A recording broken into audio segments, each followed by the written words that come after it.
Welcome everybody. First of all, thank you for being here. This is a new thing for us. I'm trying to do some of these resource webinars via Zoom and just get the resources out to y'all a different way and hopefully allow you some face-to-face connection through this media too. So we're gonna be having several presenters today. We've got Jenny Hoover. She's the Okeechobee and Highlands County Farm Services Agency Executive Director. Jennifer Abbey, USDA Natural Resource Conservation Service District Conservationist. Lauren Butler, she's the Director and the Livestock Agent with the IFAS Extension Office in Okeechobee County. And I'm Yvette Gooddeal, and I'm the Sustainability and Commercial Horticulture Agent here in Martin County Extension. Move on to the next slide. So we're gonna do a little poll. We wanted to get a little other information about who's on the call today. So I am going to open up the poll. So you should see the poll questions here. And if you wouldn't mind, just take a moment or two. There's only 4 questions. Tell us a little bit about yourself, what kind of work you do, where you work, what county you're working in mostly. You can select more than one. And we want to know if you've already had experience with these programs before, Extension, NRCS, FSA. So far nobody's voting. Do y'all? Okay, one person, good. Keep those votes rolling in.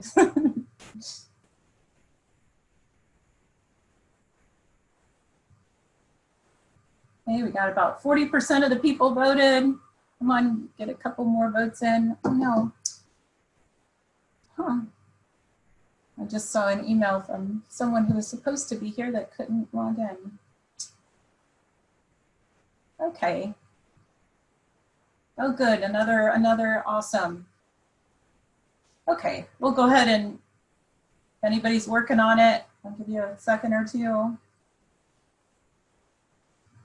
Okay, we'll end the polling there and share the results.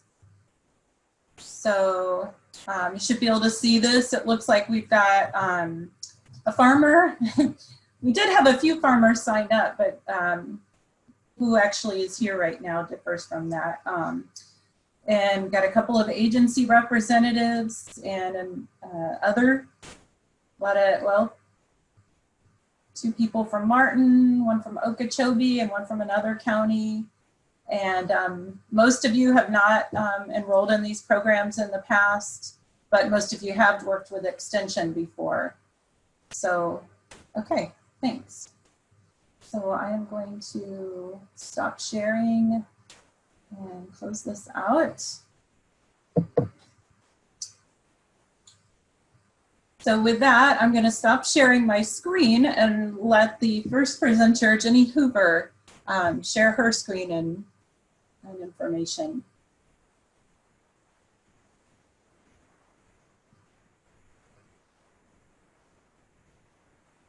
Just bear with us. Let me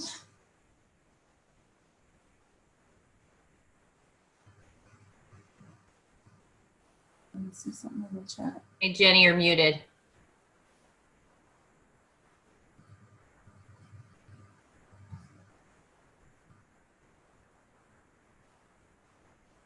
Okay, and while we're waiting, we had a couple more chats come in saying we've got someone with citrus and ranching. We've got a new farmer in Indiantown planning for grazing and crops. Can you hear me now? Yes. Okay, great. Thank you. Yes, bear with me. We are new to this Zoom platform.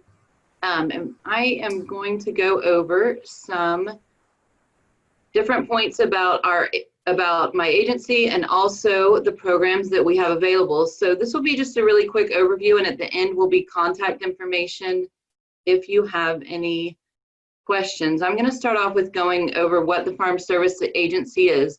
We are an agency under the USDA, and it's actually under a newly created division called FPAC, the Farm Production and Conservation Mission Area. So that includes the Farm Service Agency, Risk Management Agency and Natural Resource Conservation Services. Risk Management Agency is the agency that administers the crop insurance programs.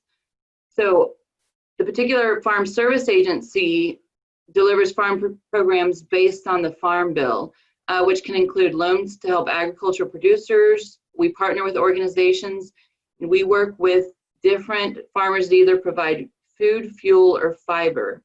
The Farm Bill comes out every 4 years, and the last one came out in 2018.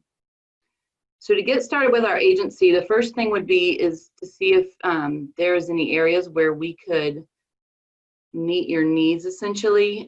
We have disaster assistance, which down in South Florida, that is mainly what we are involved in, whether it's livestock losses to lost feed to drought, or greening with the citrus trees, or crops damaged by hurricanes. We also have conservation efforts and farm loans. The commodity price support we don't do very much down in this region. So getting started with Farm Service Agency is a great tool to use. Gov Delivery, it's a monthly newsletter that I send out, and the state also sends out newsletters, and then the counties as well. And it details all the programs that are available that may be applicable. It's sent straight to your email, and unless there is new programs coming out, again, it's only about once a month. So if anybody calls the office and says, hey, I'd really like to be made aware if there's any new programs, I tell them this is the best way to get signed up. You can go to that website, fsa.usda.gov, and you can also sign up for text alerts as well. So some of our livestock programs include the Livestock Forage Disaster Program, which is when there is a drought, and because of that, the grass is not growing and then you need assistance with feed. That is a program that's based on the U.S. Drought Monitor, and when the drought is severe enough, that program is triggered. And again, that would be a case where I'd send out a Gov Delivery newsletter, and you would see that that was available in your counties, and you would contact the office to sign up. The Livestock Indemnity Program, an example of that would be if you had cattle and say something got struck by lightning, and you had a vet come out and verify that the cattle had died due to lightning, then and you let the office know in a timely manner, you may be able to receive assistance on that. Another popular program is what we call ELAP, the Emergency Assistance for Livestock, and that can include honeybees and farm-raised fish. Something we do with honeybees has to do with losses to colony collapse disorder. And again, there are different rules on reporting and being registered with the office. So if anybody's seeing this and is interested, contact me and I can give you further details about it. Another program we have is called the Non-Insured Crop Disaster Assistance Program. And this would be for commercial crops that are grown for, again, commercial purposes, but they are not able to be covered by traditional crop insurance. In these cases, this is kind of, so you wouldn't have crop insurance and what we call NAP coverage. But if you had a crop that was able to be grown sustainably in an area, then you could, and it's on what we call our national crop table, you may be able to apply to have coverage in case of a hurricane or other natural disasters. Some of the eligible causes of loss for this program would be drought, tornado, freeze, hail, flood, earthquake, all these natural disasters. Oops, sorry, I went a little too fast. So that would be, you just have to let me know what county you're in, and I could look on our crop table, and if it's something not on the crop table, we could apply to get it added on. One example would be maybe, you know, tomatoes or watermelons, or, and also we have some tropical fruit, depending on the county. Another program we have is the Tree Assistance Program. This is a program that's used a lot by citrus growers that have been affected by greening, or if they're affected from a hurricane. But this can include tree, bush, or vine. That is anything that is affected by a natural disaster that falls in those categories, tree, bush, or vines. I've also had, I have a winery in St. Lucie that has vines or blueberry bushes. So it can be a variety of crops that would fall under that PAP program. I work on the program side, and then we also have farm loan officers. So I wanted to go over a couple different loans that are offered through our agency. That's the direct loan program, which would be direct operating loans. We have micro loans. Youth loans is very popular for kids that want to participate in FFA or 4-H and have a show animal. They have an option of doing a loan and then paying it back after they sell their animal. We also have the guaranteed loan program, which can help with farm operating costs and farm ownership. And that is just kind of a quick overview of what the Farm Service Agency does. Again, if you saw anything that may be of interest to you, go ahead and send me an email, or you can go to fsa.usda.gov for more information.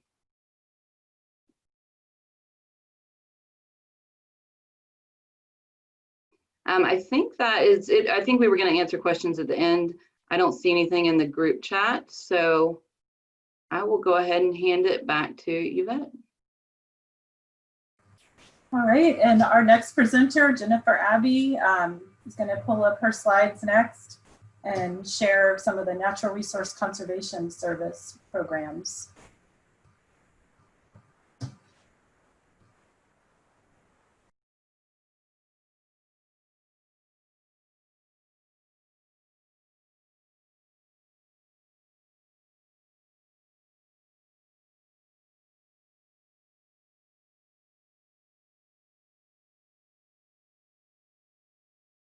Okay, thanks, Yvette.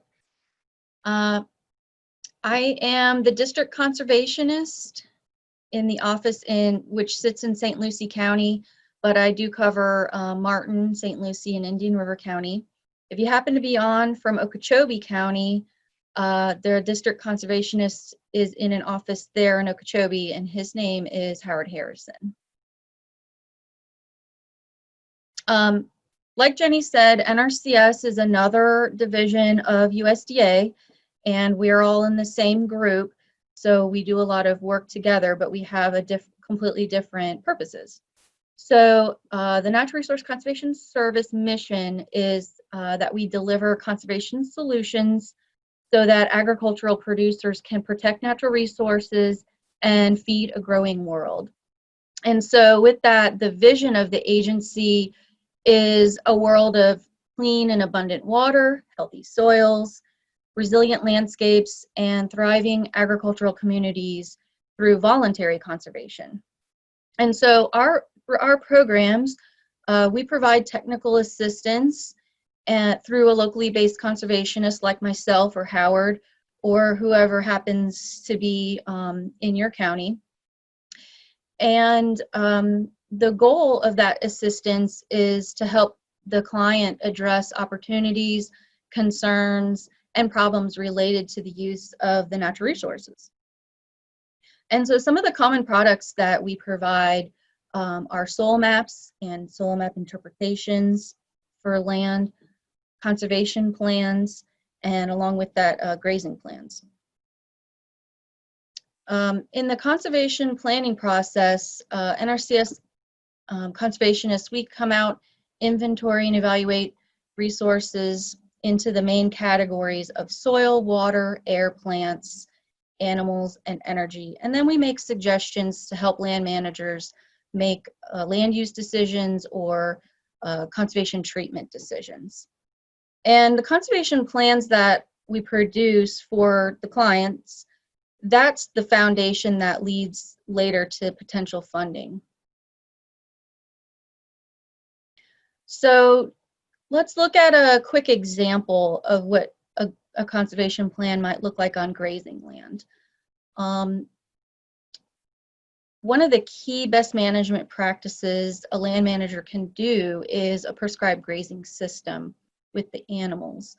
And a prescribed grazing system is just a term used to basically control the amount of grazing by livestock by limiting placement and timing of where they're going to be. And so a lot of times The best way to do that is through fencing. And so you can cross fence a paddock and make, multiple, and that allows you to move the cattle around and control the amount of forage. And that's growing.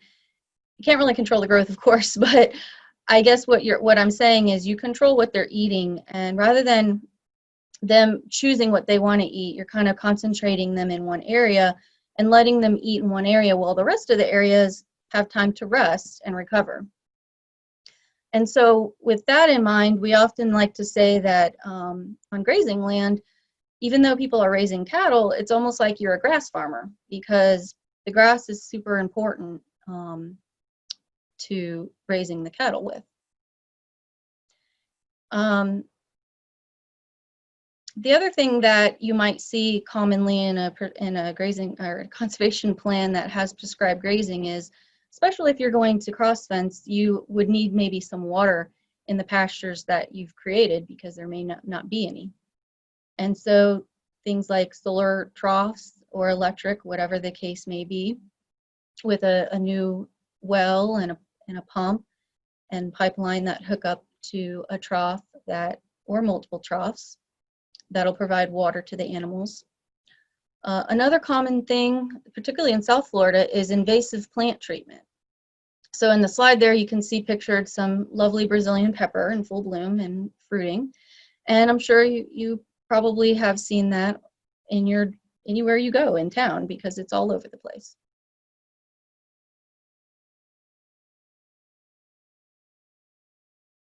Taking a look at cropland and nursery systems, one of the common things that is done is to irrigate those crops.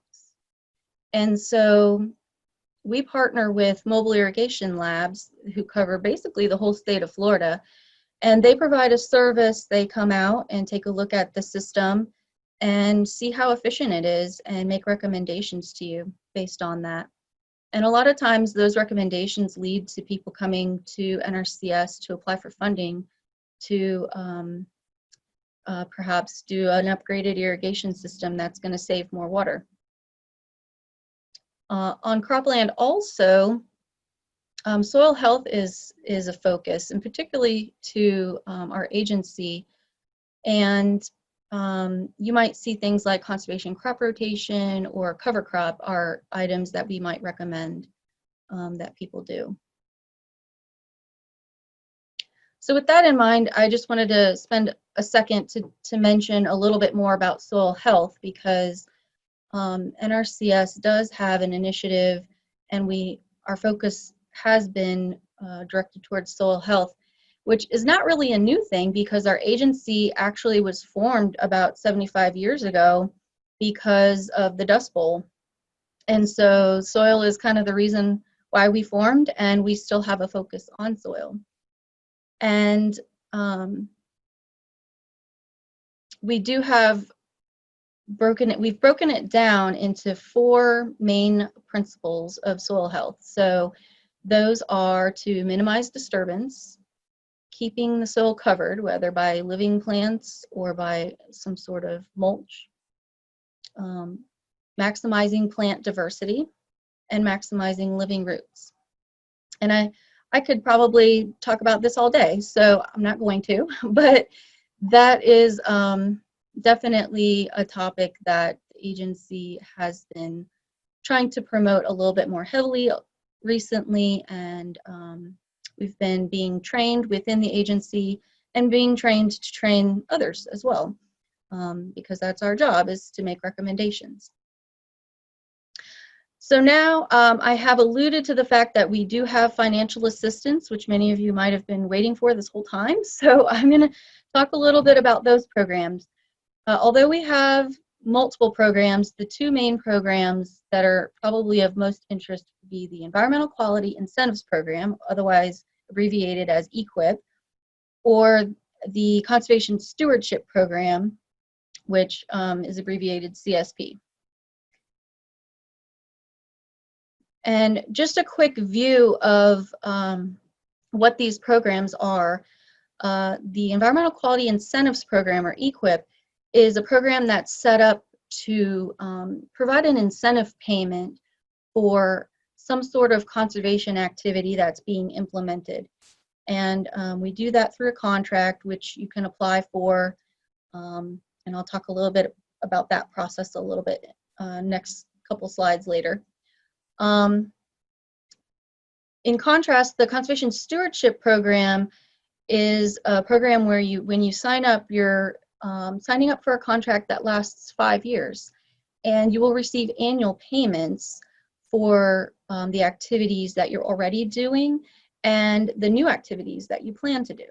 So it's similar, but it's set up a little bit differently. Both programs, you own or operate agricultural land in order to sign up for these programs and be eligible. CSP has an additional eligibility element, which is to meet a threshold for 2 of the priority resource concerns, which there's about 5 priority resource concerns, so you would just have to meet 2. And all of the things that I talked about on the previous slides would be applicable under both programs. I always recommend for people who are starting out and need to do cross-fencing or are looking to do a lot of structural work to start out with EQIP. CSP, because of the nature of the way that it works, it's much better to go through EQIP first, or maybe somebody's already set up on their property and already has enough cross-fencing, has already been doing prescribed grazing, or maybe if it's maybe a citrus grove, maybe they've already got a great irrigation system and they've been going, doing really good management already, then that might be a great opportunity for the CSP program. And I just wanted to note, pictured here on the right is a weather station. So there are a lot of different opportunities under CSP as well that's a little different from EQIP. You kind of are going above and beyond. And then real quickly, I wanted to highlight one of the initiatives under EQIP is high tunnels. And so there are a lot of benefits to having a high tunnel over a crop. And we do have opportunity for people to sign up and have cost share available for installing high tunnels.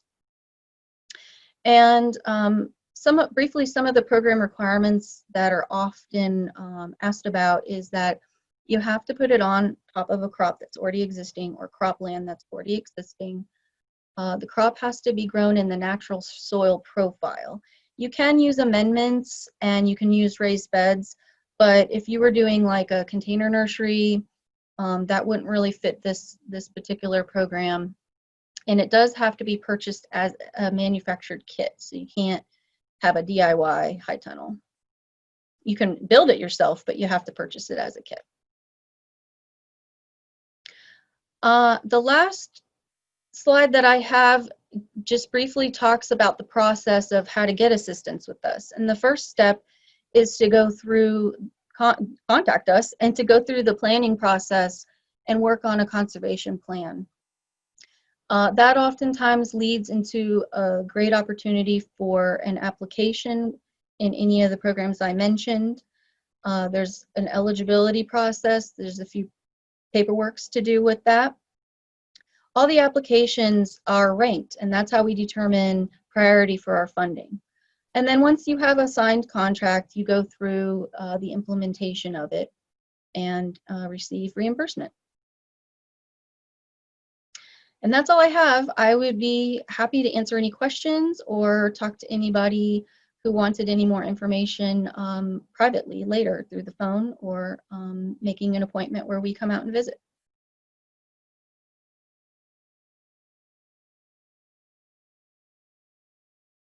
All right, so while she closes out her presentation, Lauren Butler is going to bring up the presentation for Extension.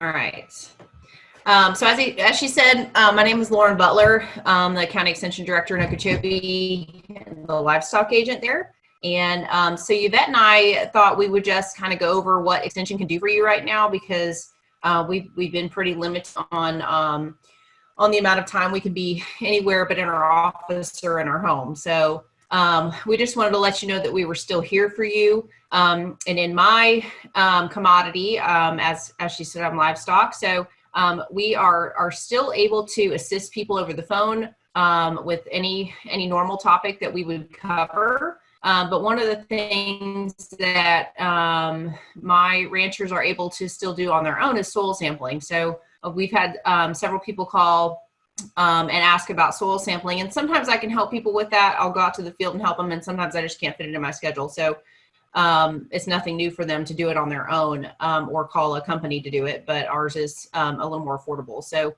and then you're not talked into any fertilizer. So if you don't want it. So we talk people through the sampling process. We can still do that. People can come to the office, at least in Okeechobee, and call ahead and get soil sampling like a kit, basically.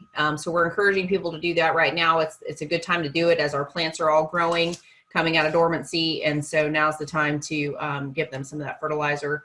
But with new growth comes new weeds. And so that's the next thing on my list is weed ID. If you know how to treat it, you can definitely still send to us via email or text. And if we don't know the answer, then our weed specialist at ONA is excellent at getting back to us. So we can definitely still help you with that.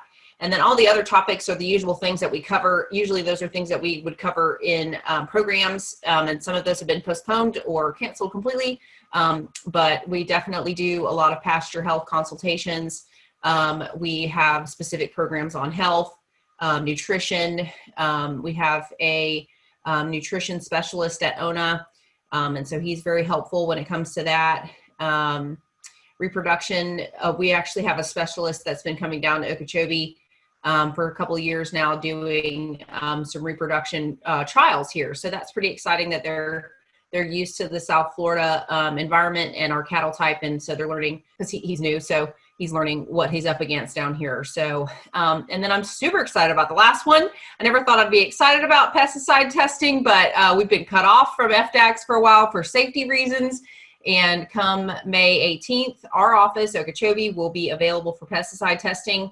But you do have to, still follow the general guidelines, which is to sign up on FDACS and get your voucher number, and then come in. You do have to have a mask, and we have to follow extra safety precautions with spacing and sanitation between testers. So we've had people knocking down our door to do pesticide testing. So we're really excited to get that back up and rolling.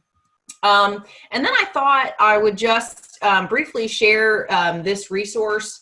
We have a lot of specialists at the University of Florida that many people may or may not utilize or know about. And I thought that I would list the ones that are the most relevant at this time, which is we have a livestock economics specialist. He's over at ONA. ONA is over in Hardee County. So he is actually a state specialist, and he is very helpful when it comes to budgeting and figuring out, especially in this time, maybe what the market is going to do. I've been consulting with him several times about the changes in the market due to the packer situation and import and export, that there's been some discrepancies with that. So he is very helpful. So if you are in need of someone to talk you through some economics, he is available. So that would be Chris Pravat. So the next one is a disaster education specialist. I'm referring to Dr. Angie Lindsay. I consider her kind of like an FDACS liaison for Department of Ag. She is able to get us information from FDACS, let us know what's going on, maybe let us know what new programs are coming out that could be helpful for our farmers and ranchers. I had a producer going to Texas last week, and he wanted to know what paperwork he needed personally and what paperwork his animals needed. So she was able to get me those answers really quickly. So she's a great resource for things like that. And then the last one I have listed there is food safety and quality. And a lot of people may not be thinking about that right now, but I have producers that this livestock market is really going to tank, or maybe they're trying to diversify in general, and it may be something that they're going to create a food product, and they need to know like what licensures they need. Do they need to be in a certified kitchen? What product standards do they need to meet? So that's a really interesting topic that I know very little about. And so I like directing people. I'm talking about Dr. Amy Simone. So like, for example, we have a mushroom grower in Okeechobee who would like to make mushroom burgers. And so I sent him to her because I don't know.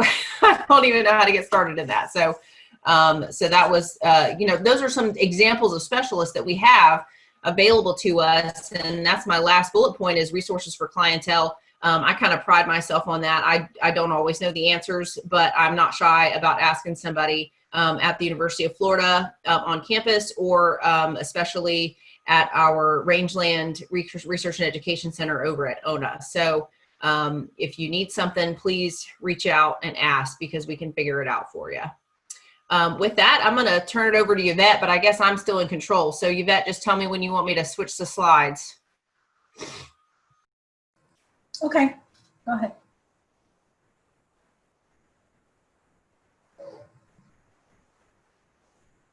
Are you going? Okay, thanks. Move the chat out of the way. All right, so yeah, and just we work together across all the counties, and so just following on from what Lauren shared, some of the services, I'm not on the livestock side. If we have livestock questions come up in our county, often I will ask Lauren to help out with those. But some of the more crop-based services that we offer are, those workshops for pesticide licensing and CEUs. And with COVID, we are in this transition state of figuring out, some of those are going to have to move online. Thankfully, our pesticide information office with the University of Florida already has a wonderful catalog of CEU programs online for people to use. So if you need help finding those, please let me know, let your county agent know. And then we also help to connect people with resources like we are today. These funding and technical assistance programs, as we hear of open dates and application periods, we try to push that information out to our clientele so they're aware of those programs and they can make use of the resources that are available for them. And then another program I just wanted to highlight is we were able to get a grant through the Best Management Practices program to get some soil moisture sensors. And so we have a couple of units that we can install. I know it's the summer, which is mostly the off season for vegetables, but if you were like, say, growing some cover crops and you just wanted to play around with what are the water levels, can I see the roots, and how does this technology work? We can do that. We are still limited in our travel a little bit, but there are ways, if we let UF know, hey, here's how I'm going to be safe out in the field, social distancing and all of that, then we can definitely still get out into the field to install units like this and then work with you over the phone and by email to help interpret and look at the data.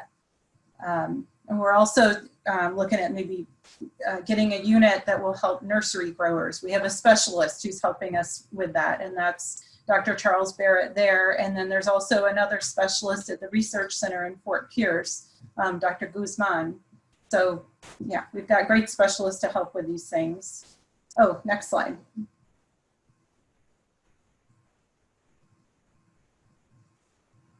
Oh, can you go to the next slide, please? Yeah, I did. I guess it's delayed maybe. Oh, okay. Okay, there we go. So again, just to follow on from some of the specialists that she highlighted, these are statewide specialists. So whatever county you're in, you can connect. And your county agent can help you make those connections, or you're welcome to go directly to the specialist. But a couple that I've worked with that I know have offered to help out in our county or region or anywhere statewide are, like I mentioned, Dr. Barrett, Dr. Guzman, And also, so those two would be for irrigation, Dr. Charles Barrett and Dr. Sandra Guzman. And then with the cover crops, Dr. Danielle Treadway is one of the specialists who focuses on cover crops, and she's willing and able to mentor farmers who are working with cover crops as a new addition to their operations to help make sure that they are successful. And then other resources for clientele, you know, we aren't doing as much field consultation, but we are still available by phone and email. And like Lauren says, if there's something that I just don't know, then I can help you find a specialist who would know, or a resource. We have a great distance diagnostic service for identification of pests and diseases. So please, if you haven't before, definitely make use of your county extension agents.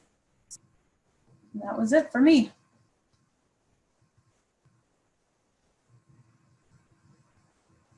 So while Lauren is stopping the share, thank you, very good. We're gonna go to the chat and look at the questions. So it looks like we only have one question so far, but if y'all think of other questions as we're going along, please type them into the chat and we'll address them. So the first one here is asking about an irrigation system upgrade. We invested in drip, and growing cover crops is problematic because we rely on rainfall to establish the cover. We need a different irrigation system for the cover crop. Can NRCS help out?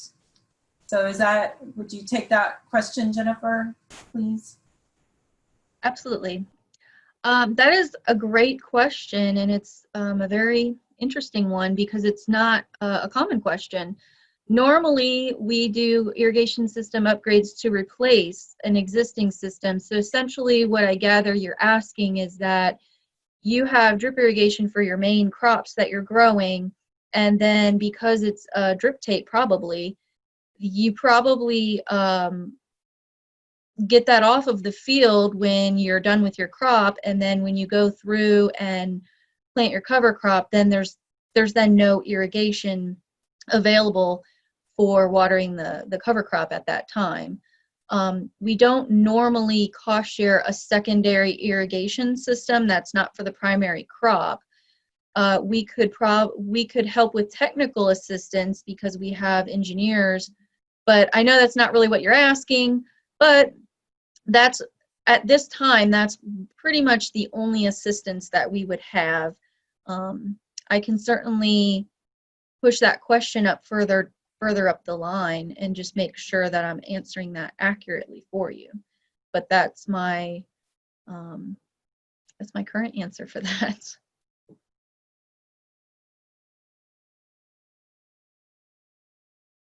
Jennifer, I had a question. You said that the projects or the applications are ranked. Is there a time frame that they're admitted and then like accepted and then ranked? Like, is there a cutoff time and then they're ranked after that? Or I thought they just kind of rolled in. How can they be ranked?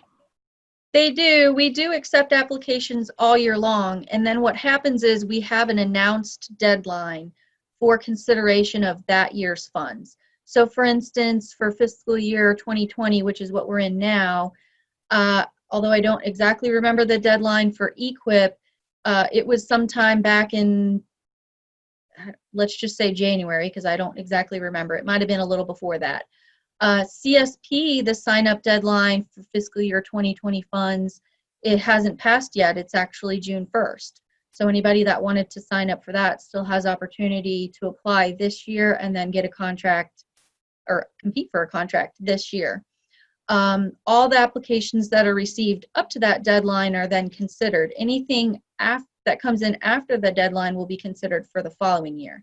So for instance, if somebody applied for EQIP right now, I tell them that obviously certainly take the application. It's a great time to apply because we have plenty of time to prepare with the consultation, going out, finding you know, what is it they're interested in and making recommendations, and they have time to think about what it is they want to do. And then for fiscal year 2021, this time period right now is very typical for when our funding comes out. So the ranking process that you mentioned is basically, it's a series of questions that are asking, what is the project benefiting? Like, what is it going to save water? Is it going to improve soil health? Is it going to, you know, provide water quality benefits? So depending on what the project is, they compete into different pools of money, and then that's how we decide what is the priority in which all of the applications we would receive would get funded. So it's not like a first come, first serve. It's like we look at everybody, and then we try to prioritize based off of the project itself and what benefits it can provide to the environment. And then that's how we offer the funding. EQIP funding usually does not cover all of the applications we get. And so a lot of people will be applying year after year to try to compete for that funding. CSP, however, traditionally has had enough money to support all of the applications. So that's a great program to get in on, and I often will recommend that for people. So thank you, Jennifer. And so we are just past the meeting close time. So I did see we had another question come in, but maybe we just address that by email later. So if you had a question that you didn't get to answer, please, didn't get to ask, please email it to one of us, or put it in this survey. I put it in the chat box, a link to a Qualtrics survey. So please just click that link and complete the survey. It's just a few questions to ask how you like the webinar, if you want to see something more like this in the future. And if you didn't get to ask a question, you can put it in there too. And I'll share this question Carl had with everyone so that we can get his answered by email too. So I just want to take a moment to thank everybody, thank all our presenters, thank all of you for participating, and we'll send out the recorded version as well to you by email. So thanks, everybody.